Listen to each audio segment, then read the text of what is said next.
Hello everyone, my name is Becca and welcome back to my channel, or welcome to my channel if you are new. Today we are in a new location. It's so weird because every single time I make a To All the Boys I've Loved Before movie review, I'm in a new location. The first year for the first movie I was in a dorm room, my freshman dorm room. Second year I was in another dorm room, and then this year I'm in my apartment. A new movie, a new location. Today we are going to be discussing the last To All the Boys I've Loved Before movie, Forever and Always. The fact that I'm making this movie review is like really sad because I have loved these movies because I love the books so much.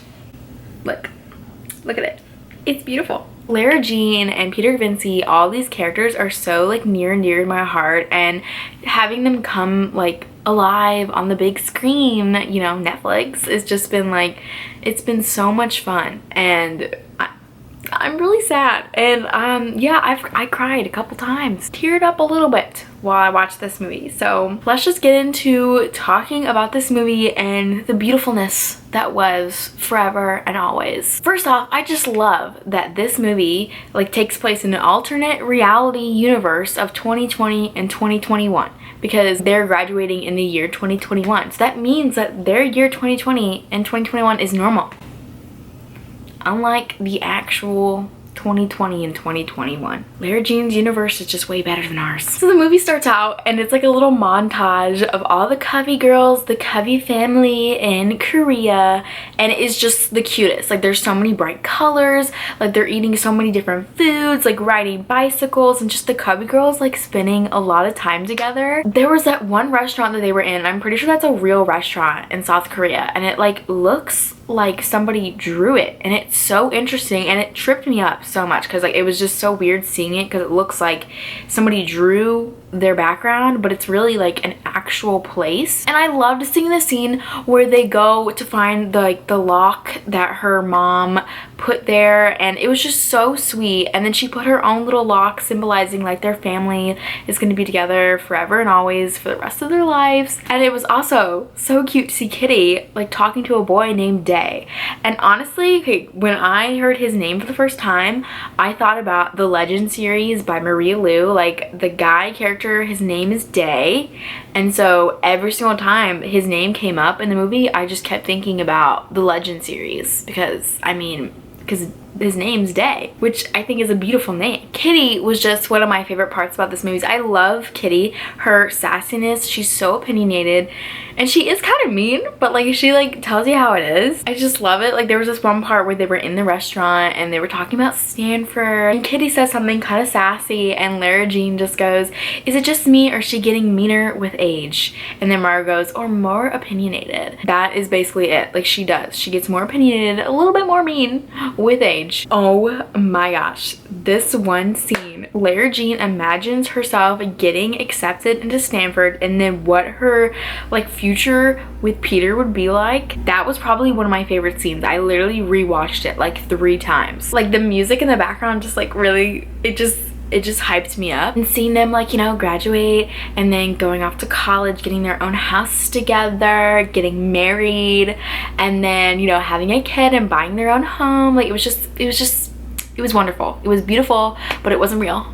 There was just so many wonderful moments between Lara Jean and Peter in this movie. Their little conversations, like they're so casual, but like they're so sweet. Like Peter wanting to learn how to braid her hair, like asking Kitty to like help him braid her hair. Like I'm pretty sure they took that directly out of the books, because I remember book Peter wanting to learn how to braid her hair. And then Lara Jean saying that they're not a really good rom-com couple because they don't have a cute little meet cute. Excuse me, you guys are like the optimum of a rom-com couple. And I love how that paralleled at the very end where Peter was writing that letter to Lara Jean and he was telling her how he remembered when they first met. And we see a little cameo of Jenny Han. I have loved seeing Jenny Han's cameos in these movies. Like literally, I live for them. I was waiting for her cameo in this movie because her cameo was kind of at the very, well, it was in the very end of the movie, and I was like, throughout the movie I'm like, did I miss did I miss Jenny Han? Because like I swear she's supposed to be in this movie like somewhere. Did I like miss her somewhere? Let's talk about how, okay, well, first off, a lot of the things were changed from the book to the movie, and I'm not like mad about it. I feel like the movie people have really stuck as close to the books as they could. I mean, they've changed things around. Like I'm pretty sure the trip to South Korea like never happened in this book. I feel like it was only talked about, and it was gonna be like her trip like after she graduated. They moved a lot of things around, but I think like when the movie came together, it just really, it was perfect. Like it was perfectly made. I really loved this one. First off, the colleges are different. I don't really know why they did this, probably just because like everyone knows NYU and Stanford, and it's just like easily identifiable for other people that don't know like small schools like the ones that they were wanting to go to in the book. Lara Jean should not feel bad about not getting into Stanford. I almost said Harvard. Stanford. That's a freaking hard school to get into. Like, come on. This entire movie was just about her kind of finding out like who she was,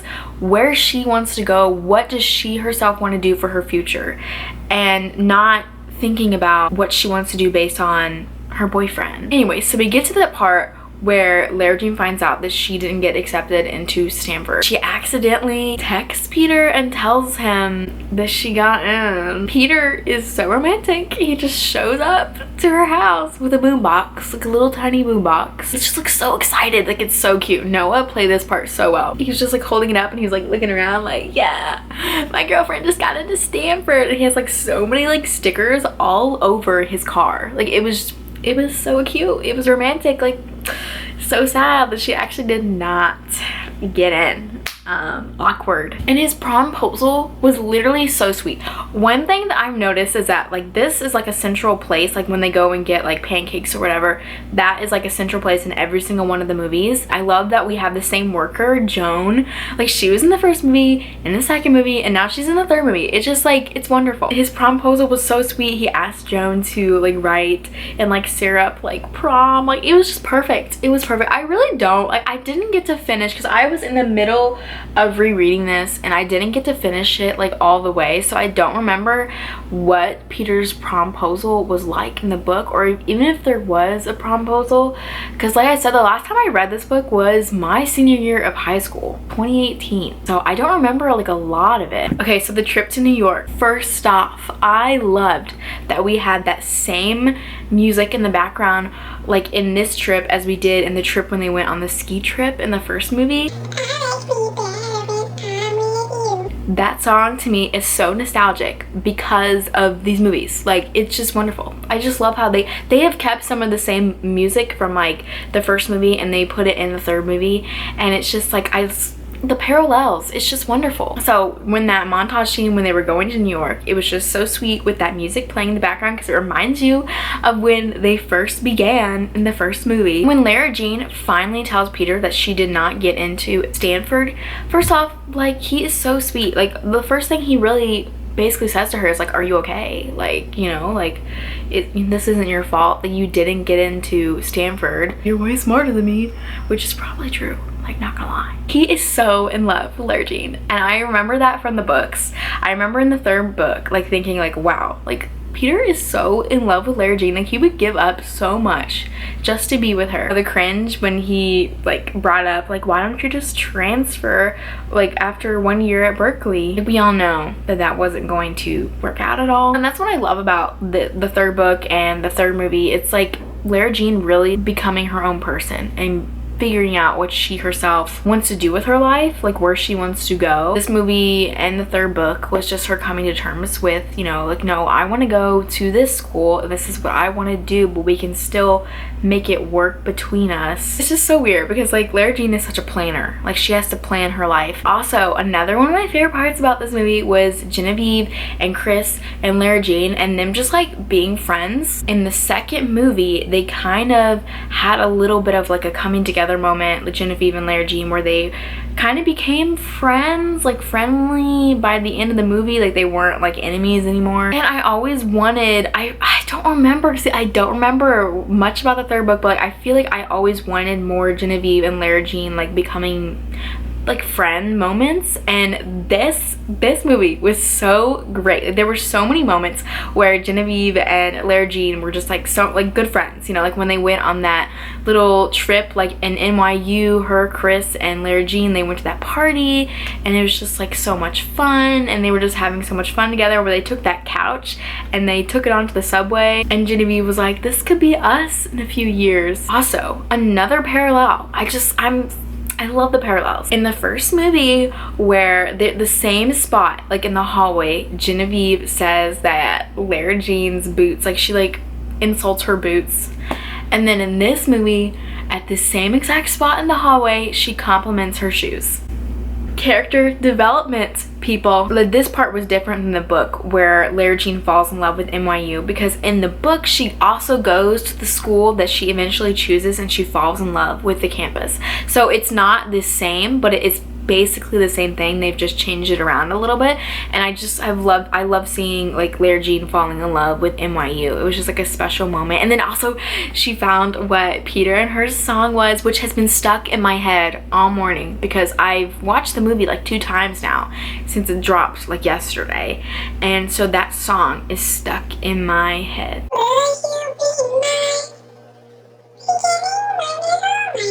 It's a good song. I love it. There was this one scene after Lara Jean came back from New York, and she was on the phone with Margot, and it's kind of like, it was like a split scene moment, and this was just like a little thing, but I thought it was so funny. So you see Margot on one side and Lara Jean on the other side, and Margot is just like neatly like doing her laundry and putting away her clothes, and then Lara Jean just like looks at her suitcase and just like flops all of the clothes like on the floor.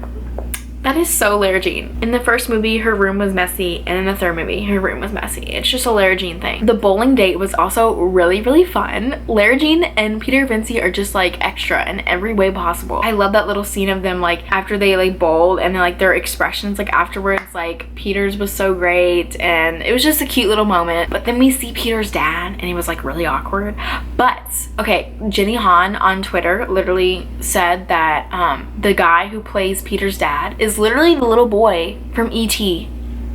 What? Prom was a beautiful, beautiful scene. I love them coming down the stairs in their dresses. Lara Jean's dress was beautiful. Her hair. Can we just talk about her hair? Her hair was just phenomenal. Literally, when I went to prom, all I did was like braid my hair back and then curl it. Like I made my friend do it, because I'm not good at doing hair. Obviously, literally just brushed it. And that's it. I don't know hairstyles. I just can't do it. And the cute little scene of them taking pictures for prom. Oh my gosh. And the scene where they're all like dancing, and they form like a circle, and each of the characters like go into the circle and they do their own little dance. So great. So great. Okay, I don't remember prom being that fun though. Like I remember senior year, prom wasn't that fun. I don't know, it just wasn't. Like nobody did that. And I wish that our prom, my prom, was that great, but it just wasn't. It was kind of boring. And I also wouldn't have had the guts to go into the center and dance. No, I'm not a good dancer either. Okay, the cringe when Lara Jean brought Peter Kavinsky up to her room, and she presented him with that gift, with the hat box, which is a sweet little thing. But then like she's like, something to remember us by. What do you mean? I feel like that is straight from the book. I'm pretty sure she said something like something to remember us by, like in the book, and it devastated Peter. Their breakup was so different from in the book, because in the book, Lara Jean is actually the one to break up with Peter. Peter's mom is basically the one pressuring her into breaking up with Peter, because he's like thinking about like giving up his scholarship in order to go with Lara Jean to college. And in the book, like Lara Jean literally gets drunk and breaks up with Peter. She breaks up with Peter, not the other way around. So this time around, Peter is the one to break up with Lara Jean, and it was just, it's different, but it was like fun to see that difference. And then Kitty telling Lara Jean that she's gonna miss her a 12, like, because in the beginning of the movie she said she wasn't even really gonna miss her that much, but we all know like Kitty and Lara Jean, like the Covey sisters are just, those were like the moments in the movie where I actually kind of like started crying like a little bit, like teared up just a little bit. I don't know, I just love the Covey sisters, like them in the books and them in the movies, like just seeing them together is just so sweet. I just love their relationship. Trina Anna and LJ's dad, like their wedding was so beautiful. I mean, they wanted to have a low-key wedding, but then it turned into being like something straight out of a magazine. I love that Peter's letter at the end of her yearbook is literally like him telling her obviously what the meet cute was, and we see Jenny Han, but then also it was a new contract for them to stay together through the 4 years of college. That is so cute, so romantic, so beautiful. I remember feeling like the ending of the third book was a little bit rushed in my opinion, but it was probably also because I was just like really sad for like about saying goodbye to the characters. But like I just felt like this ending was so beautiful and wonderfully done. Them getting to just get back together, and you know, seeing them even going off to college, and you know, Peter with his the little box that Lara Jean gave him, and Lara Jean like kind of saying goodbye to her sisters, and then her like in her dorm room, her hair is cut, which it looks so great. Her hair looks so great cut. Seeing them, this is so sad. Okay, this is where I started tearing up a little bit more, because she was like, you know what's another good thing about 3,000 miles away? Writing love letters. That was, hold on, just the best. Guys, I am so sad that these movies are over with.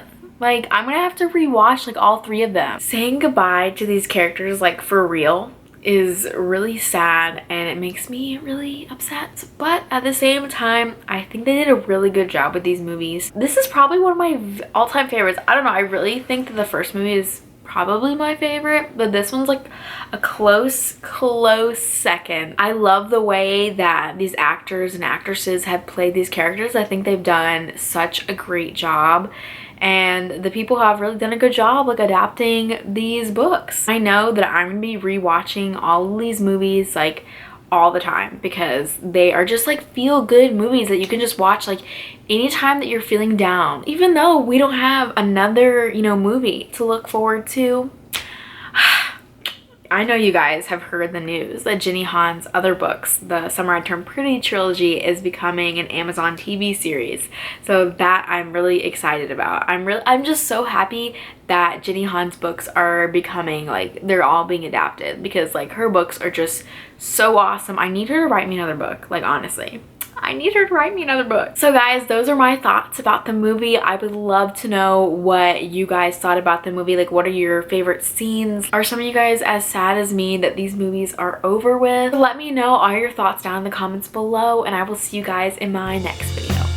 Bye!